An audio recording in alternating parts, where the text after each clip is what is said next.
Welcome into another episode of Locked On Phillies. In today's episode, I'm going to tell you why I think the Philadelphia Phillies didn't make the trade for Corbin Burnes that the Baltimore Orioles did and break that down. Also, there have been some interesting rumors around Phillies free agency targets. I'm going to break down a couple of big names that have been linked to the Phillies, just through rumors only. And we're debuting a new segment, Opening Day is 52 days away. And in our final little chat period in this episode, we're going to start giving the best players to wear the number of how many days we have till opening day.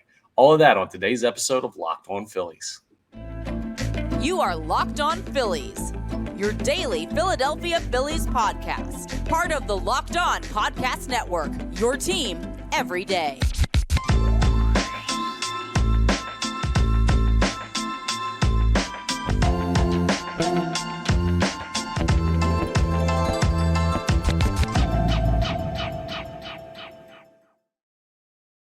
Yes, this is Locked On Phillies. I'm your host, Connor Thomas. Thank you so much for checking us out. Please make sure you're rating, reviewing, subscribing to the YouTube, all that great stuff.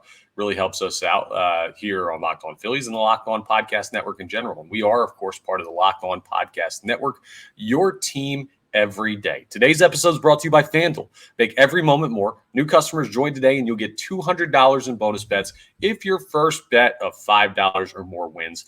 Visit FanDuel.com/LockedOn to get started. We're getting closer to pitchers and catchers reporting. It's February 5th as I record this, February 14th, Valentine's Day. And love is not going to be the only thing in the air. Baseballs will be in the air down in Clearwater as pitchers and catchers report for the Philadelphia Phillies. So it's coming up. It's right around the corner. I'm excited, just like you guys are. We got a new segment going on a little bit later on in the episode with the opening day countdown, but I want to start with my thoughts on the Corbin Burnes trade. So in case you missed it, the Milwaukee Brewers dealt ace Corbin Burnes to the Baltimore Orioles. Just the Orioles get a new owner or a new couple of owners, and then next thing you know, they're trading for an ace. What a time to be an Orioles fan. But a lot of Phillies fans, and a lot of fans around baseball in general were upset because the paying price for that was one comp pick in the first round, which people were like, can you trade draft picks? Since when? You can trade compensatory picks. So Baltimore sent one compensatory pick in the first round, as well as two prospects who are 25 years old each, and not in their top five, I believe, at the time. They're like those mid-range, kind of little bit on the older side of what you'd like prospects to be names. And you look at that price and you say, okay, well, could the Phillies have done that? Could the Phillies have paid what the Baltimore Orioles paid for Corbin Burnes? And it would seem that a lot of fans of a lot of teams believe their team could have afforded the asking price for Corbin Burnes. I'll tell you right off the bat, could the Phillies have made this trade? Absolutely. They have the firepower in their minor league system. They have the assets that they could have traded for Corbin Burnes. So why didn't they? Let me talk you through it a little bit from this perspective, right? Because people are like, Corbin Burnes, that would have been a huge upgrade to the rotation. Corbin Burnes is on an expiring deal. This is the last year of his current contract. So if you trade for Corbin Burnes, you're looking at it as potentially a one-year rental, right? You're giving up prospects that could be valuable at the trade deadline or in future seasons for a guy that's going to be here for a year. Now, he would give a huge boost to the rotation. So I'm not saying you're wrong if you want the Phillies to have Corbin Burnes on the roster. Like, he's a great pitcher. We know this, like Cy Young caliber year in and year out. So why didn't the Phillies do it? I'm telling you from the Phillies' perspective, not so much my perspective. Part of me wishes they would have made this trade. Part of me understands why they didn't. Because the money you have committed to Aaron Nola already this offseason is significant. And Zach Wheeler is going to be a free agent after this season. You're going to have to sign Zach Wheeler. And part of the reason the Phillies haven't done it yet, I believe, is because they don't want it to count towards the luxury tax for this year. If you could push that off to in-season extension or a after this season re-signing, you won't have to worry about that number counting towards this year. So it gives them a little bit more cap flexibility to not have signed Wheeler to an extension at this point. But let me ask you this. Like, as good as Corbin Burnes is, from the Phillies' perspective, would you want Zach Wheeler or Corbin Burnes? I look at that and I say they're only going to be able to re-sign one of those guys after the season if they make the trade for Corbin Burnes. And I would argue that Zach Wheeler is the more valuable pitcher because of his postseason experience. Zach Wheeler, let's not forget, is one of the most accomplished postseason pitchers by numbers in the history of baseball. He is absolutely lights out in the biggest moment of the season. Corbin Burnes is a really good regular season pitcher who hasn't gotten a lot of opportunity to show his stuff in the postseason. Zach Wheeler is a really good regular season pitcher who has proven himself in the postseason. So if you're asking me, head-to-head, Wheeler, Burnes, I'm taking Wheeler. I'm not thinking twice about it.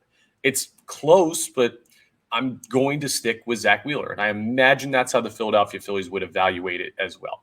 I'm not trying to say Corbin Burnes is not a good pitcher. He's a very, very good pitcher. But I'm saying I think they saw it and said, it's a one-year rental because if it comes down to it, and it will at the end of the year to re-sign one of those guys, Wheeler or Burnes, we're going with Wheeler. So that's already a knock against trading for Burnes.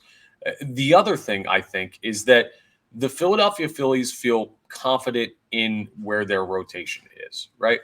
They feel good with Nola, Wheeler, Walker, Suarez, Sanchez. Not necessarily in that order, but those 5 guys. And they have some minor league arms that we've been hearing about for a while. Griff McGarry, Mick Abel. Andrew Painter's not going to be available this year as he recovers from Tommy John. But looking long-term, you say, okay, we have some assets down there in the minors that could help us in the rotation.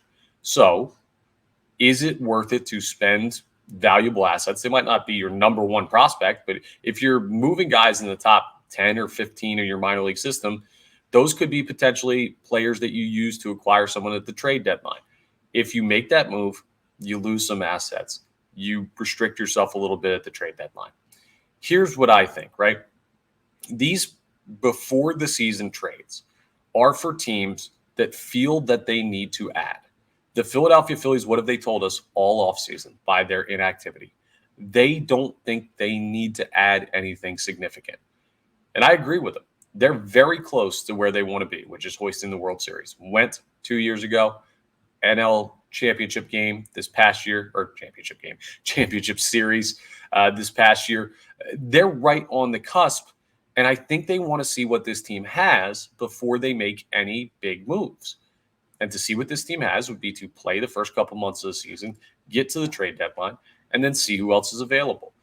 There's also a chance that they still do something in free agency. And the starters they've been looking to add, outside of Yoshinobu Yamamoto, which was a unique circumstance. Guy's 25 years old and he's already a proven asset. Those guys don't come available at that age in free agency like ever. But outside of him, they haven't really been willing to pay for a top-of-the-line starter and go after guys like that. They're looking more for swing guys that have minor league options that can add versatility to the roster, flexibility, and can round out the contingency plan if one of your starters gets hurt and you need someone for an extended period of time. Outside of Yamamoto, the Phillies have done nothing that proves that they're interested in adding another top-end starter, and they already added one by getting Aaron Nola back here and re-signing him. So I look at it and I say, if the Phillies have been telling us all offseason long, they're comfortable where we're at. If I've been saying I agree with that and I'm comfortable with where the Phillies are at, and I want them to have as much flexibility as possible at the trade deadline in season when you might be hunting for the division title, then that makes me feel a lot more comfortable with them not trading for Corbin Burnes. So it's not so much that Burnes is not a talented pitcher. It's not so much that the Phillies couldn't pay the price. It's that I think it was a commitment to an asset that is going to be gone after this year at a position they don't necessarily need to bring in a big name at. And I think there's spots on the roster that are more dire. Outfield depth, maybe an outfield starter. Brandon Marsh and Yohan Rojas don't work out this year. Power bat off the bench, more bullpen help. Stuff like that, I think, is more valuable than adding to this starting rotation right now. I really like the Phillies rotation. I think all of this is what factored into the Phillies not making the trade for Corbin Burnes. I know people are out there upset that there was seemingly a low price paid for a valuable pitcher, but I look at the Phillies and I say, I think they're comfortable with where they're at. I think they should be comfortable with where they're at, and I'm okay with them not trading for Corbin Burnes. But some people feel that he was too good of an option to pass up, especially for the price that was paid. This is my opinion on it. If you disagree, feel free to let me know in the comments here on YouTube, or you can tweet at me at ConnorThomas975. You see it if you're watching on YouTube. It's down in the corner over here, my handle. So let me know if you disagree. I think that's why they didn't, and that's why I'm comfortable with them not trading for Corbin Burnes. But shout out to the Orioles. Shout out to the guys over at Locked On Orioles. That's a big get for them, and I really like what Baltimore's done this offseason. Coming up, we'll talk about some rumors that have been linked to the Phils, though, because even though they were not in on the Corbin Burnes trade, doesn't mean they're done doing stuff. There are a couple interesting names, and I want to break down how I feel about both of them as we continue Locked On Phillies. Let me tell you about FanDuel Sportsbook first, though.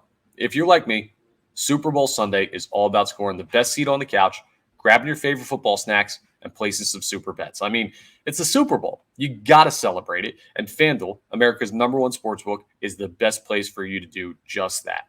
I'm going to place my coin toss bet with FanDuel Sportsbook.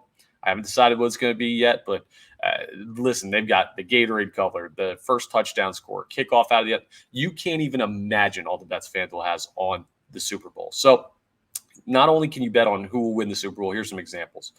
Super Bowl 58, you can bet on which players will score, how many points will be scored, so much more stuff with FanDuel. New customers, you join today, and you're going to get $200 in bonus bets if your first bet of $5 or more wins. Just visit FanDuel.com/lockedon to sign up. That's FanDuel.com/lockedon. Make every moment more with FanDuel, an official sportsbook partner of the NFL.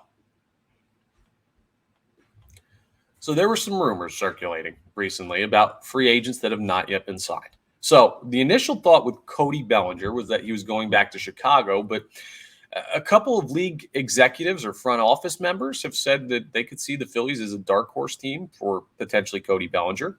And also Jordan Montgomery, who you last saw with the Texas Rangers this past year, winning a World Series, a starter that I think could slot into the middle of the rotation for the right price. And I know I just had that whole talk about Corbin Burnes, and I don't think the Phillies will add there. That's an opportunity for the Phillies, the fact that Jordan Montgomery is available, and they've been linked questionably to these players. Why do I say questionably? Well, let's start with Bellinger, right? I'll just give you my thoughts flat out. I'll be as candid as possible. Cody Bellinger is not going to be a member of the Philadelphia Phillies. It doesn't make any sense. It's not realistic. I don't think they're going to commit that amount of money that he's going to command. It doesn't work in a lot of senses. So, Johan Rojas and Brandon Marsh need to play. They have to. You can't just keep going mercenary free agent at every position. Big money guy at every position. Just bringing these guys in left and right and trying to piece it together.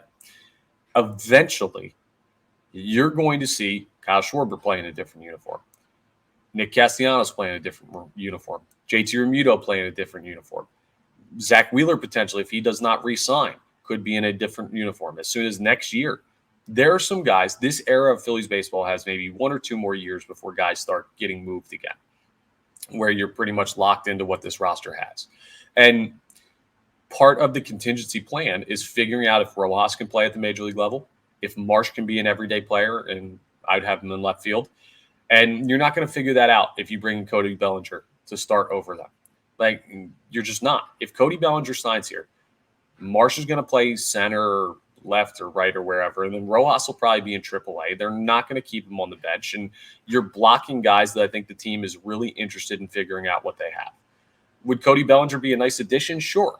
Is it good long-term for the Philadelphia Phillies to go another year or 2 or 3 or however many without knowing who the young players to potentially replace some of these aging players is? No, it doesn't make sense. And he's not going to come here and be on the bench. I think bringing in a bench player who could be a backup plan to Rojas or Marsh if they don't play well this year is fine. That's why I like Kike Hernandez. But Cody Bellinger is too high profile of a player. He's not going to ride the bench. They're not going to put Rojas on the bench because they want to get him at bats. And I need Marsh to be an everyday player. See what he's got.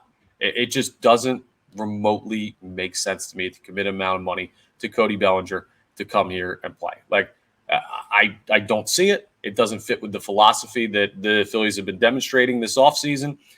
It doesn't make sense in any sense to me. So I don't think Cody Bellinger is going to be a Philadelphia Philly. I don't see that as likely or realistic. That's me putting that rumor to bed, at least in my personal perspective. The Jordan Montgomery one, I also don't think is going to happen. But this one you could sell me on. Like this one, I see the logic behind it. I've mentioned him before on the podcast as a name that's very interesting to me. He's not a top-of-the-line starter. It's not like it's Blake Snell. But he's a guy that was on a World Series winning team last year, playoff experience. He's that mid-rotation arm that's trustworthy, not too expensive, but also not a guy that's going to cost you many games. He's a guy that's just going to go out and take care of his business.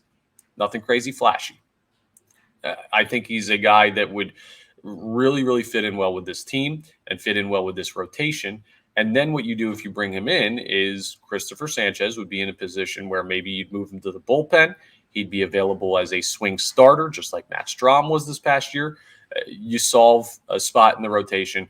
And I don't think Christopher Sanchez is as high of a priority to be in the starting rotation as Brandon Marsh and Yohan Rojas are to be in the starting outfield.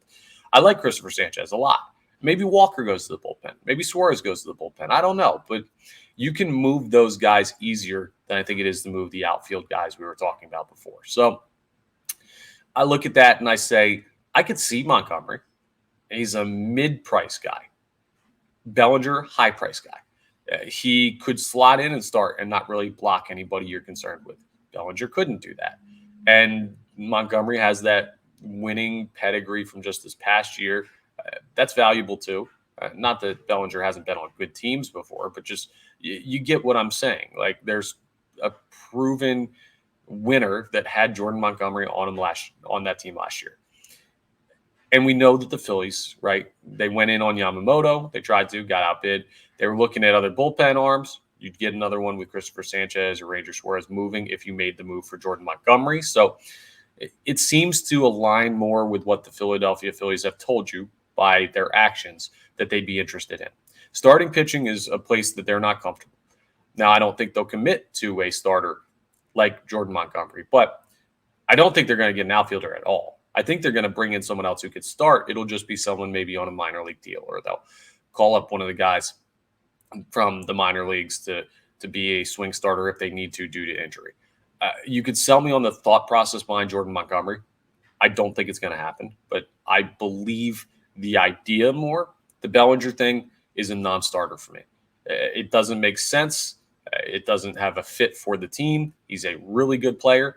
I don't know that the Philadelphia Phillies are truly interested. But again, some executives think the Phillies could be a dark horse for both of those players.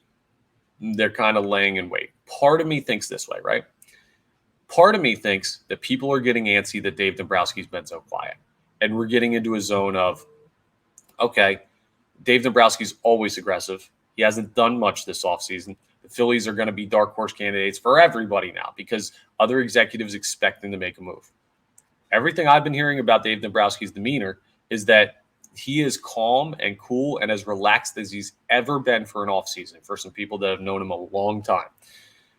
That screams comfortable with where the team is. I'm fine with that. I've already told you I'm okay with the whole run it back mentality. I think this team is closer than they are far away. And I think that the reason you're seeing these rumors pop up is because other executives are getting antsy because they believe Dave Dombrowski is still going to do something. And I believe he's very comfortable with where he is. So that's how I feel about the rumors. That's how I feel about those individual players. I don't think either of them are likely, but I see Jordan Montgomery as the much more likely potential candidate for the Phillies to be a dark horse in free agency than Bellinger, who I don't think that's realistic whatsoever. Coming up, we're going to do a new segment and something that's going to be a recurring segment between now and opening day. I'll explain to you what it is, and who doesn't love an opening day countdown, right? I'll tell you how close we are. You can see it on the graphic on YouTube, 52 days. What does that mean for this segment? I'll explain to you next as we wrap up Locked On Phillies. All right, so this is something that I'm borrowing from our friends over at Locked On Reds. Shout out Jeff Carr, who does a great job over there covering the Cincinnati Reds for the Locked On Podcast Network. And he gave me this idea because they've been doing this. A countdown to opening day, but a little twist on it. I could just tell you how many days there are to opening day, but something that's fun, I think people will enjoy, is we're going to give you the best player in Philadelphia Phillies franchise history to wear that number. So, for example, today we have 52 days till opening day for the Phillies, which is March 28th. It feels close, right, guys? It's right around the corner. I can't believe how close we are. Pitchers and catchers, then spring training action, then opening day. It's right here. Oh, my. I love this time of year. And now I'll have to break down for you who the best Philadelphia Philly to ever wear the number 52 is. And I've got it easily. It kind of wild that this happened, that I just happened to start doing this day. I promise I didn't plan this, but it just happened to start. It's Monday. Got this idea over the weekend. Ricky Bottalico, a good friend of mine, friend of the show, coworker of mine over at 97.5 The Fanatic, wore number 52 with the Philadelphia Phillies. He was an all-star in his career. He owned Barry Bonds in his career. I'm going to go ahead and give the number 52 to one Ricky Bottalico. Fun fact, his name on his birth certificate is actually Ricky. It's not Richard or anything like that. It's not Rick. No, it's Ricky. But yeah, Ricky was a really strong relief pitcher for the Phillies, bounced around a little bit besides playing in Philadelphia, but he was a staple of the bullpen of some of those teams a little bit before my time when I was old enough to appreciate the sport. But yeah, he was a guy that had plenty of success at the major league level. And now, of course, I had to pick him because I'm going to see him when I go into work at the station. He's going to get mad at me. He's going to be like, I wore 52. You didn't pick me. So I think part of the fact that I have to see the guy multiple times in the week means that he had the inside track to winning the honor for number 52. But yes, we have 52 days until opening day. And in my opinion, the best Philly to ever wear the number 52 was Ricky Bottalico. Did I miss another number 52 that was great? I looked down the list and he seemed like as good a choice as any, but you can let me know in the comments as well. Tomorrow, 51 days. So start thinking about who you would pick as the best Philadelphia Philly to ever wear the number 51. As we get lower down, obviously we're going to have some tougher choices to make. So it'll be a fun little exercise to help you realize just how close we are to baseball that matters. Not spring training, not guys you never heard of. No, baseball that matters for the Philadelphia Phillies. The season's right around the corner, and it's going to be a great one for the Philadelphia Phillies. Thank you so much for checking us out. Really appreciate it. Please make sure, again, if you haven't yet, make sure you're rating, reviewing wherever you consume your podcasts. If you're watching us on YouTube, thank you for checking us out. Please make sure you subscribe. It really helps me out if you subscribe to the content. It gets you new notifications anytime anything's posted. It costs you nothing. It takes like 2 seconds. It really is the easiest thing in the world to do, but it means a significant difference to me. So if you like my content, there's nothing better you could do than subscribe to the YouTube channel for Locked On Phillies. I really appreciate anyone who's done that already and anyone who's going to. And Locked On Phillies is part of the Locked On Podcast Network, your team every day. So we'll be back tomorrow with another episode. And I have some questions to answer from our mailbag segment. So a lot of good stuff coming on tomorrow's episode. We are back. I don't know if I mentioned this, but we're back to 5 days a week now. So there's no more a couple episodes here, a couple episodes there during our off-season programming. We're back to 5 days a week. Every day of the week, you're getting new episodes. Weekends off, obviously. But yeah, so that's how you know it's baseball season right around the corner. Stay locked into Locked On Phillies for everything you need to know. And I will talk to you all next time on the next episode of Locked On Phillies.